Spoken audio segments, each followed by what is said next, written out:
All right, I hope to live up to the promise here. I'm Chris, and this is a talk about trusted types. Let's start. Imagine what if we could fix the root cause of DOM XSS, like completely. What if we could at the same time help the developers to write secure code? What if we could simplify significantly the security reviews of such code? And doing all of that didn't require breaking or rewriting your application from scratch. That would be cool, no? And this is exactly what I will present. So first, a very short refresher on DOM XSS. I imagine most of you are familiar with it, so we'll just skip right through it. DOM XSS is a purely client-side cross-site scripting variant, so the entirety of the vulnerability lies in the JavaScript code running in your browser. It starts from a data being read from an attacker-controlled source, then being passed around throughout your JavaScript code, down to something that is called a DOM XSS sink. So an attacker-controlled source, usually like a classical one, is the location hash object in your JavaScript program, and later on, this gets outputted without proper sanitization, for example, into the inner HTML property assignment of any HTML element, right? Classic, DOM XSS 101. Why do we still have it, though? We think that it's because of two separate reasons. First of all, DOM XSS is extremely easy to introduce when writing web applications. And second of all, it's super hard to detect it or prevent it or find it or spot it. Why is that? DOM API is, from a security perspective, a super terrible, badly designed mess. And you can see that very easily. Like very first JavaScript program that you write probably will create a DOM XSS vulnerability as long as you process any user input. The thing is, I've already mentioned inner HTML being a DOM XSS sink. There's like over 60 properties or functions available to the browser that are able to do just that. Like take a string and then make it cause a JavaScript execution controlled through that string, let's say. Eval is a classical example again. It takes a JavaScript snippet and it will just execute it. But there's others like inner HTML, source property of the script element, insert adjacent HTML property of any element, and the second parameter here is HTML, so it gets more complex. You could also parse from string using the DOM parser object. There's window open, and there's like over 60 things. All of them have one thing in common. They accept either a URL, an HTML snippet, or strictly a JavaScript code as a string, and then they just will, process it in a way that will cause JavaScript execution. On the second thing, why DOM XSS still exists, it's extremely hard to analyze JavaScript code, especially in terms of DOM XSS. It's hard to spot the actual vulnerability. In practice, what happens is you do not have like the reading from source and assigning to the sink right next to each other. There will be like a huge cold stack of functions in between them. Therefore, to find out whether you actually have a vulnerability, you need to start usually from a sink and then go up the chain, analyzing the program and seeing whether the sink was actually assigned something that was user controllable, right? Whether there was a link between the source and the sink. And that gets hard because JavaScript is a dynamic language. It's not something that you can analyze statically very easily. There are projects around that, and there are subsets of JavaScript that allow you for that, but this is not very practical or adopted widely. So here there are a few examples of why this becomes difficult, right? I don't know if this is a DOM XSS vulnerability. It depends on where the bar comes from. I don't know whether this is, just looking at this line of code, I don't even know that this is a sink assignment. It actually is, because once you get into this property name function and some condition matches, that actually is an assignment to HTML, and so on and so forth. There's a lot of wrappers. And DOM XSS happens because the developers get to work with this ugly, messy API, and inadvertently they do introduce DOM XSS over and over again. And it's not their fault, it's the fault of the API. And it's also a growing problem. it's a growing problem because our JavaScript code size just simply grows. Our applications tend to get bigger on the client and not smaller. So your immediate code of your actual application gets exposed to this messy API, but the very same functions can be called by one of your dependencies, the ones that you load as part of your build chain. But also the scripts that are being loaded at runtime have access to the very same DOM API and also can trigger the vulnerability. So it grows and grows and explodes. The problem becomes untenable. We think it's untenable for especially a beginner developer or a developer who handles a complex application to write a code that is DOM XSS free. At Google, as a consequence, we already know that DOM XSS is by far the most popular variant of the XSSs that we get reported and fixed. So it is a problem. It is a real-world problem. Thankfully, we also do know how to address it. In Google, since a couple of years, we use the approach that is called safe types. It protects virtually all of our, let's say, core applications, like so Google Docs, Gmail, all of that. We have an evidence of efficacy of this solution. This solution focuses on being able, or giving the developers an API that enables safely producing a given values, even from the user input. And later on, those values can safely be propagated throughout your code base and then assigned to DOM sinks. It's implemented as a library in various programming languages, but still we do suffer from occasionally from the DOM XSSs. The reason why this is happening is that when we try to evaluate the program, or when we try to reason about its security, where we try to protect it, is when we compile the application. We actually, at Google, we also compile JavaScript. So, and that seems fine. Unfortunately, the very same program runs at runtime. And here, some of the assumptions that we have made when compiling actually do not hold true. Like, for example, there's an additional library that the developer just included without going through the compiler, right? It just happens, especially at scale. So trusted types is a way of moving that solution that we know works to the browsers, such that we can have the very same guarantees at runtime, and such that not only Google can benefit from it, but the whole community that writes the JavaScript programs nowadays. And with that, we can, I think, practically solve the DOM XSS problem. That brings us to trusted types. This is the solution that we will be describing here. Yeah. Yes. So what are trusted types? That's not a good question. Why are trusted types is a better one. So we want trusted types, the API, to adhere to certain design principles. They are really important for us. So first of all, we want trusted types to empower the developers such that they have a chance of writing secure code easily. That becomes like this natural thing. Like you start adding code and that it's secure because it's the most natural thing for you to do. We want to move to the secure by default APIs.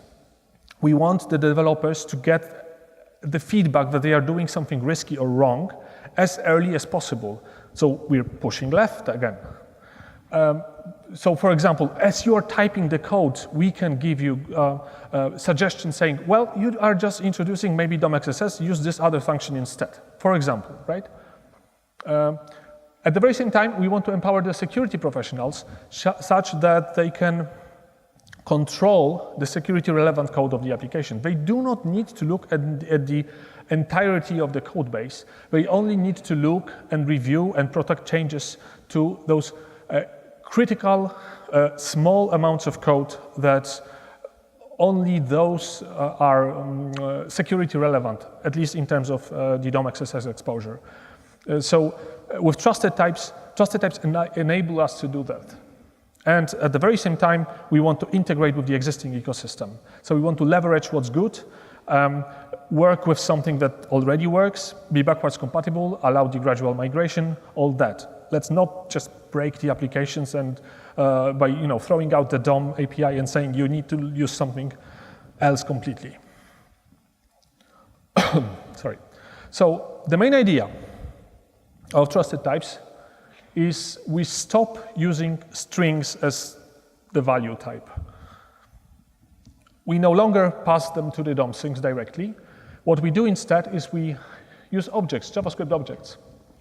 The good thing is that the DOM API actually already supports it, it always had.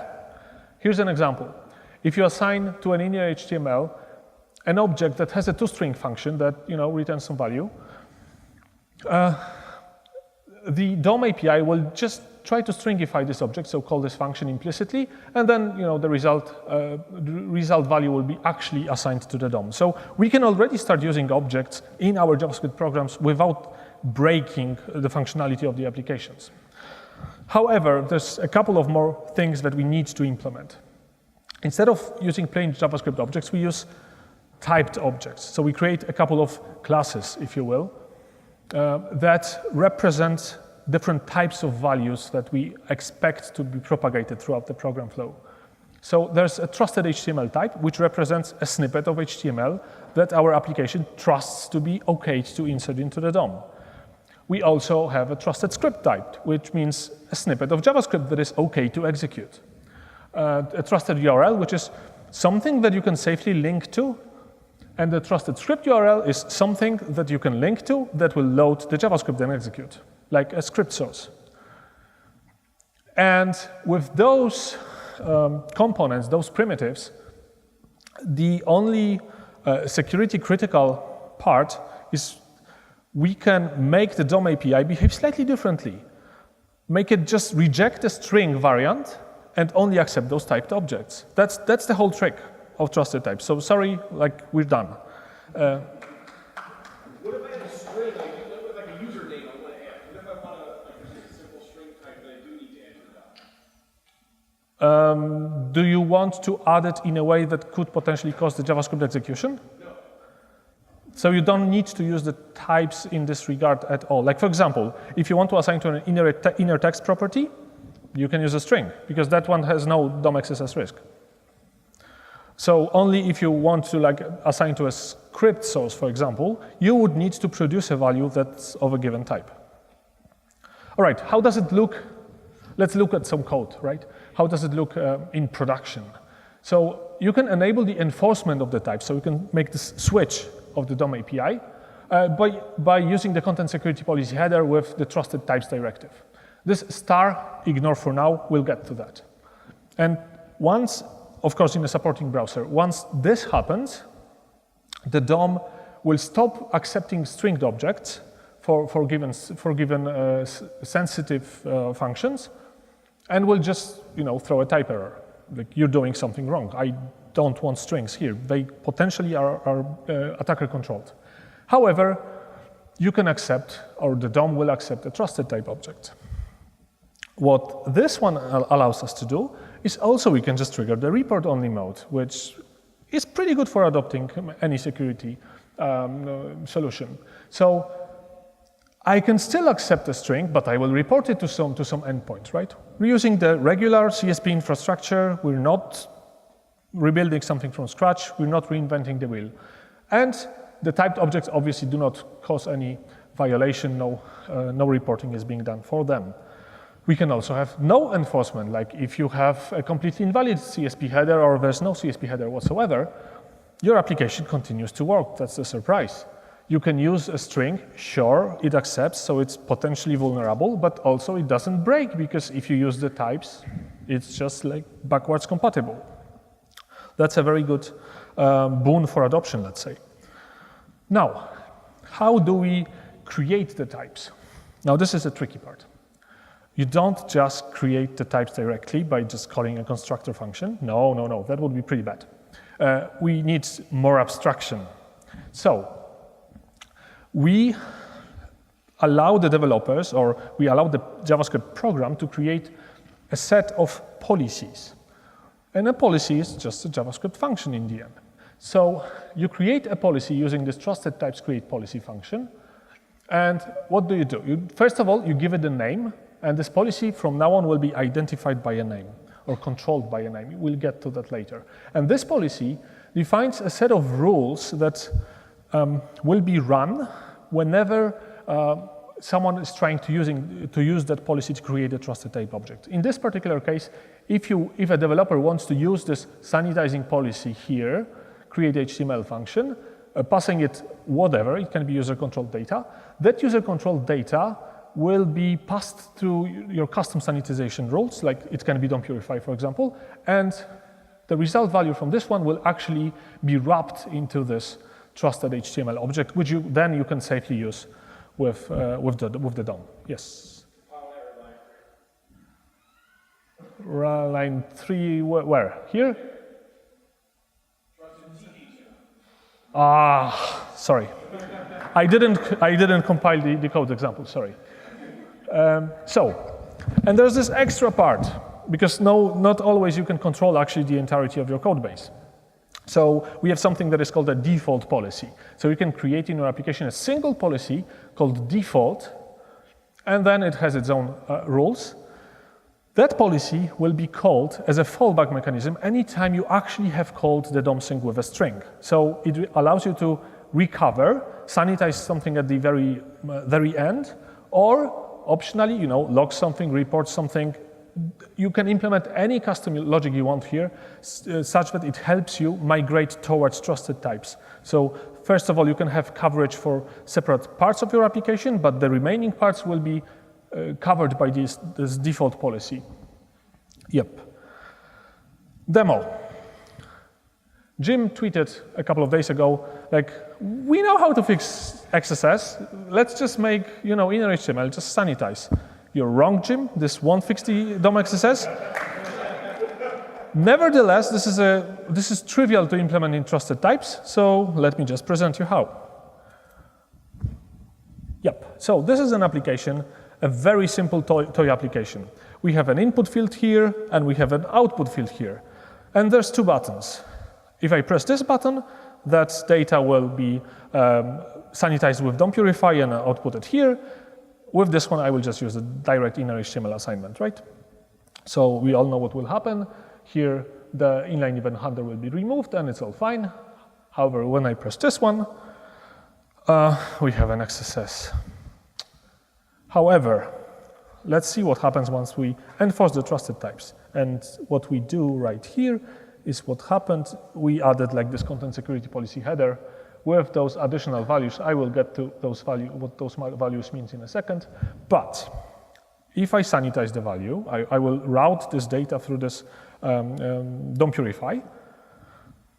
It's inserted into the DOM. However, if I try to insert it directly using a string, something is wrong. Like I have a type error here.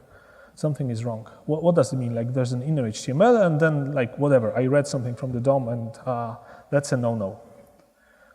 So the application breaks in the sense that functionality breaks, but we also do not have XSS, so that's pretty cool. Now here comes a question, like, wait, how does this one work?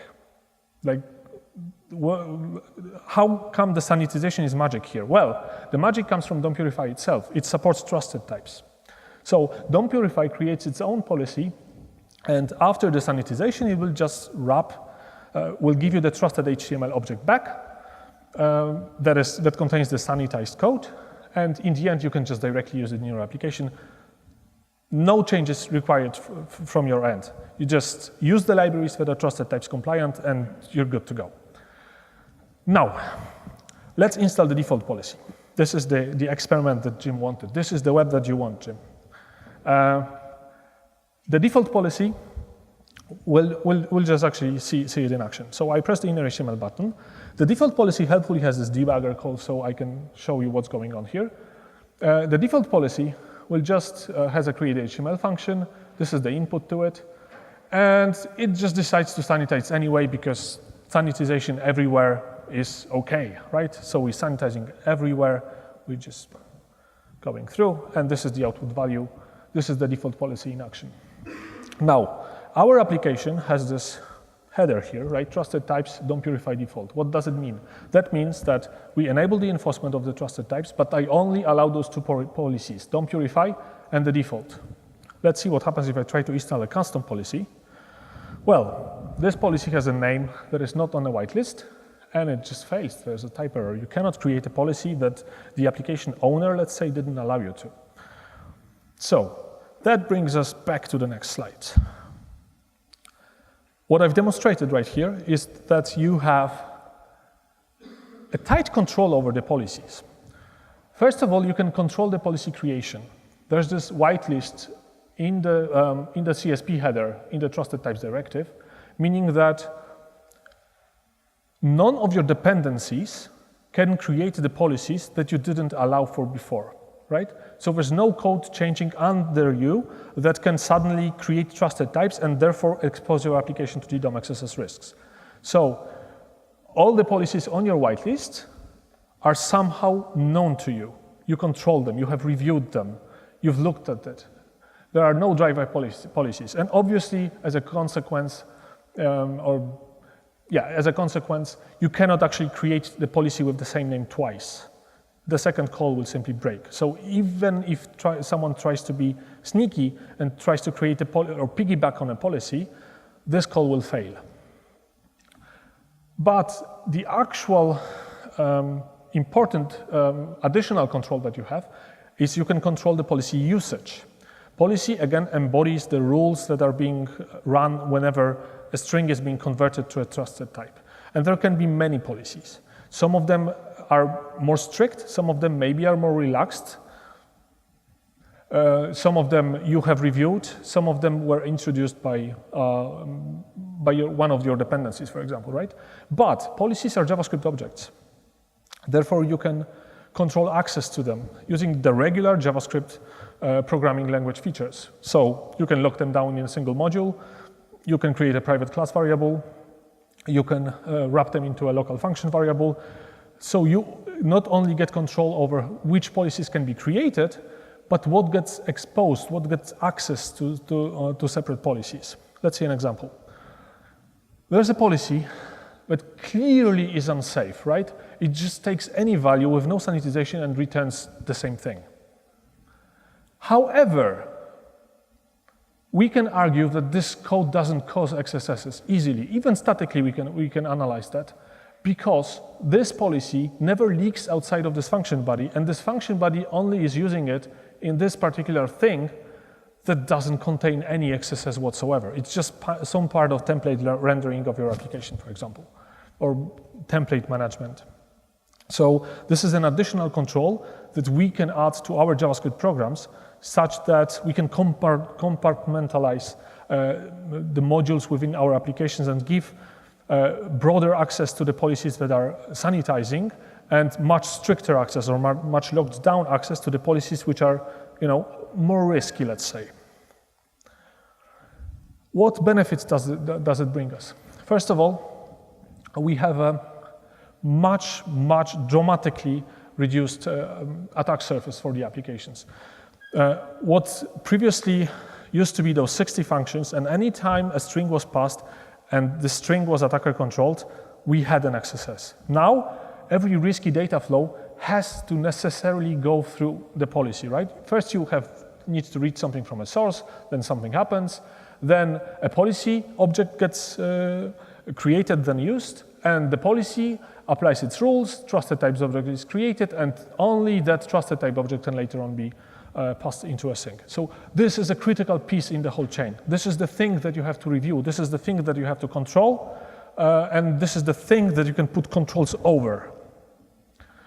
It does follow that if your policies are secure, that your application doesn't have the DOM XSS. And that's a very critical thing for trusted types. Very big advantage here. If you do not have access to the policy object, you cannot introduce a DOM XSS. So if you're using a library that maybe talks to the DOM, maybe it doesn't, you don't know, you don't really even want to review it because it's just like a blob of JavaScript that does something and there's 300 of them, so you need to cut corners somewhere. Just don't give it access to the policy object and see what happens. Does it break? If it doesn't, then it never needed to talk to the DOM and you're done. So it dramatically minimizes the trusted code base that is security relevant for DOM XSS at least. And with that, simplifies the code reviews. But there's more. This API is strongly typed, meaning that our JavaScript code is easier to inspect statically. We can reason about the code in an automatic fashion. We can enable the code completion, the linter checks, the documentation around it, automatic refactoring even. And the security validation, of course, happens at runtime because it's a browser API. But now also we can push this left to the compiler level. We can assert that a certain function is being called with a type. That's also backwards compatible because you can start using trusted types in the application without enforcing, and it will be stringified by the way the DOM API already behaves, and it does complement other security solutions. Like, for example, trusted types cannot do a thing for server-side XSSs. It's completely the wrong choice for that. So if you have a trivial, say, PHP application and you just output something without escaping from the get parameter, like trusted types won't help you at all. What can help you here is, for example, a nonce-based CSP, right? So you can embed trusted types in your in your existing solutions for XSSs. Let's see some demo.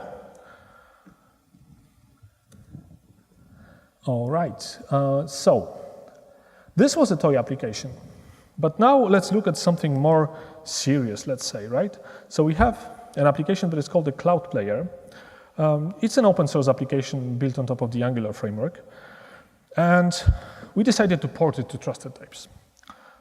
So because it is based on the Angular framework, that makes the job quite easy. The way the Angular applications are written is most of the writing to the DOM actually happens through the framework by the engine that does the interpolation of the values into the Angular templates. And Angular already has a concept of sanitization. It has a lot of security in regards to DOM XSS embedded into it. And that makes Angular a very natural customer or producer of types. So what we need to do to enable our Angular application to use the trusted types, or at least as a first stepping stone, we just change the Angular framework. And the only thing that you need to do is to swap this dependency here, right? So I have an experimental fork of Angular that does trusted types, and that's it. I just pointed my application to use that one. And let's see what happens. Spoiler alert, nothing nice. So let me just refresh this. And it's supposed to work, but of course something is going on. Like, what is that? This is some text area X, like, oh, jQuery, of course. Like, this application is also using jQuery. Like, why do we even? Right? All right, this is blocking. Like, we can't do our job. Like, jQuery does something to the DOM in this particular example, just write some text area for whatever reason. All right, but we can fix this, you know how? Default policy. Haha. Let's just recompile this. And in the meantime, I can show you what the default policy actually looks like. So there's a default policy. And let's go maybe from the bottom. This default policy simply says, whenever someone wants to create a trusted script URL, trusted script, so something that matches eval and those kind of things, just like, don't allow it. No, I don't want eval. If anything wants to create a script URL, only allow, first of all, only allow something from the whitelist. I will show you the whitelist in a second. But also try to recover, like report something and allow something anyways, right? So have some amount of control. Like, what's this allowed scripts regex, regular expression? Well, that's this one, right? Oh, YouTube API does something, whatever. Like, it just loads something using a string. Whatever, we can live with that. Now, whenever something wants to create a trusted URL, so a URL that is not for scripts, we just like look at the URL, it's okay, if it's HTTP or HTTPS, I'm fine with it, whatever. Like, no JavaScript, it's an equivalent of a CSP without unsafe inline, kind of. And for HTML, well, we just do the jQuery workaround. It turns out that jQuery just does two things here. First of all, it tries to use those constant payloads here, and also a payload that is mildly dynamic, but still doesn't cause any XSS issues. So we just only allow jQuery to work, and that's it. Now, how does it look like for you? It's quite small, but it still is a code smell, no? That's a good thing that it's a code smell, because the default policy is this ugly workaround that you need to live with. What does it promote? You changing your dependencies, or either fixing them upstream. It's easy, I actually also ported jQuery, but whatever. So you can, it promotes you using the dependencies that are trusted type compliant or written in an elegant way, like not speaking to the DOM if they do not need to, for example. So we have this default policy. Let's see the application in action. Yay, it works, right? And it's a fairly complex application. Like there's a lot of DOM interactions going on here. Like there's some search button, you can play some music. Yeah, that's probably won't play because the audio is not connected, but you get the point, right? It's all functional. Like that's all we needed to do for trusted types. But was it? Actually, not really. Like there's this thing here. Remember, we allowed for some script URLs. Like let's try to see what's actually happening here. Yeah, so at one point, oh, Google Analytics, oh, why don't you? Right, so as we can see, the application somehow is loading the Google Analytics. Now, thankfully, this is your policy is part of your program, so you can analyze it, debug it, like developers do, right? Like just have a debugger interface and just like see what happens here. In this case, we can just explore the call stack. Oh, yeah, indeed, there's some string assignments to dynamically created script, and it's in the file that's Google Analytics something something. All right, let's go there. Yeah, that seems like a file. Now what's that thing here? Like, what's the squiggly line about? It's like, it looks like we're doing something wrong. All right, and there's this, the thing that disappeared. Yes, this thing. Oh, what is it? This resource URL assignment from strings, well, actually, that's here, might result in script execution and will trigger trusted type violation at runtime. Well, that's exactly what happened. Now, what is actually going on here? So, because trusted types is a type-aware API, right? We have types, not just strings.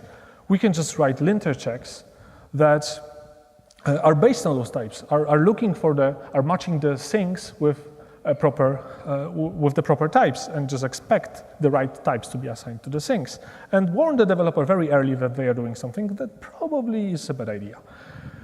But not only that, we can just fix it. All right, so there's some magical function, and let's just import this function. Now I have no problem, we can save this and this would work, but I'm just wrapping something in a function that doesn't seem like it added any security whatsoever. Now, did it?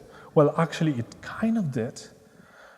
If you take a look at this thing, this particular function is just using some literal script URL policy that seems unsecure because it also doesn't do any kind of validation, but the validation actually happens from the type annotations here. There's a bit of TypeScript magic. Thankfully, TypeScript has a pretty sane typing language, and what this typing annotation says is that this function should only be called with JavaScript string literals. That's it.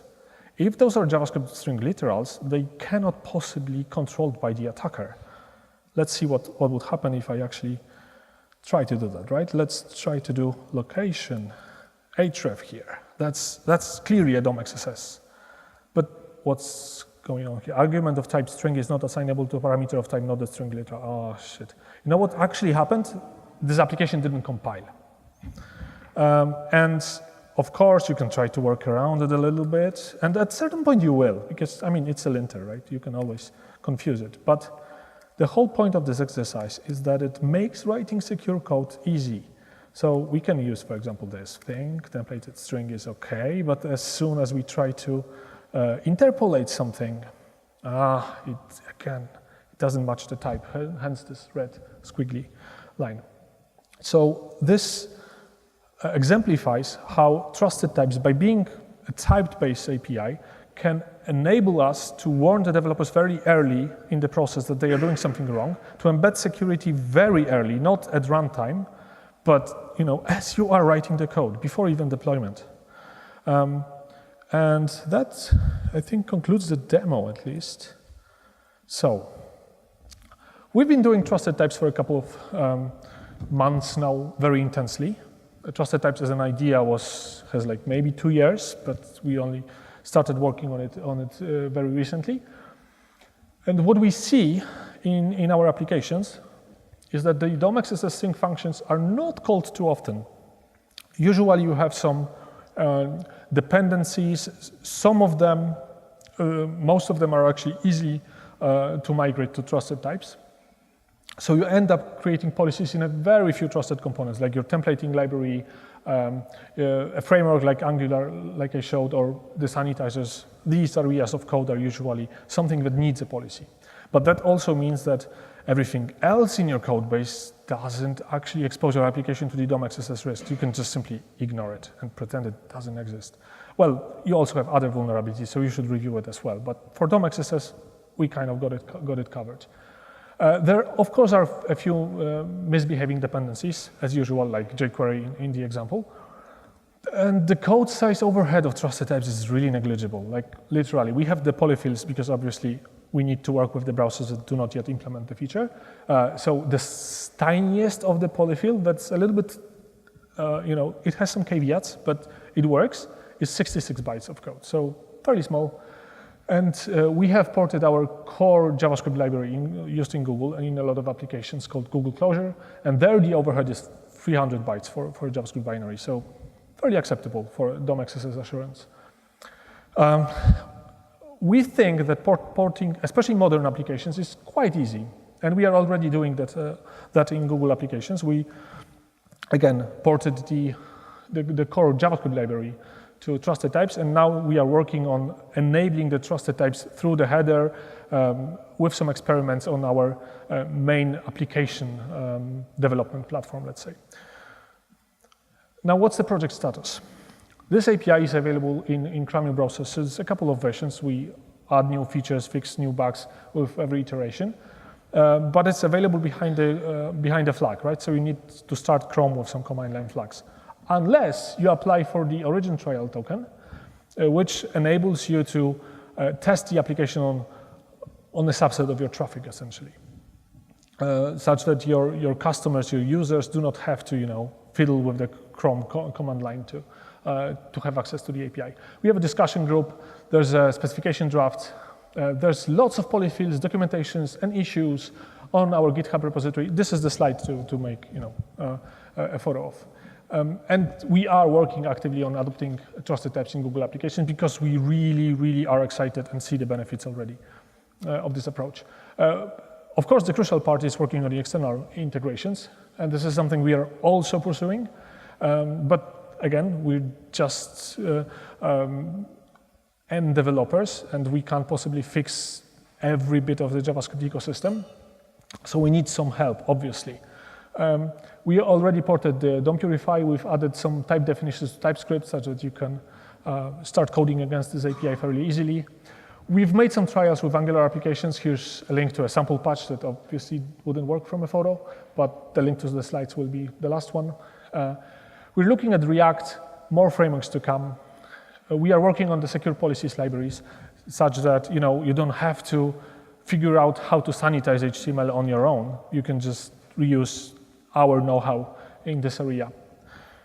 And I think for the first time, we have actually a chance of addressing the DOM XSS problem after, 18 years, I think. It's not going to be like a one-stop solution, but I think it's a fairly reasonable one. Therefore, if I may do some call to action, try trusted types and let's end DOM XSS together. Thank you.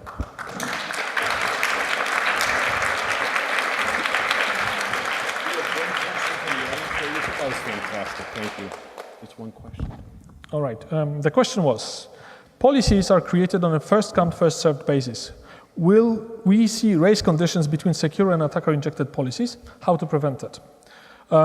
Yes, policies are created on the first, the first policy wins. So potentially you can have the race conditions. I don't think those would be race conditions with the attacker code, actually, like the malicious code, because you don't have a foothold, right? If you are able to already execute the JavaScript code, then we already lost, and the DOM XSS is the least of your problems. You already have the code. You're already in, right?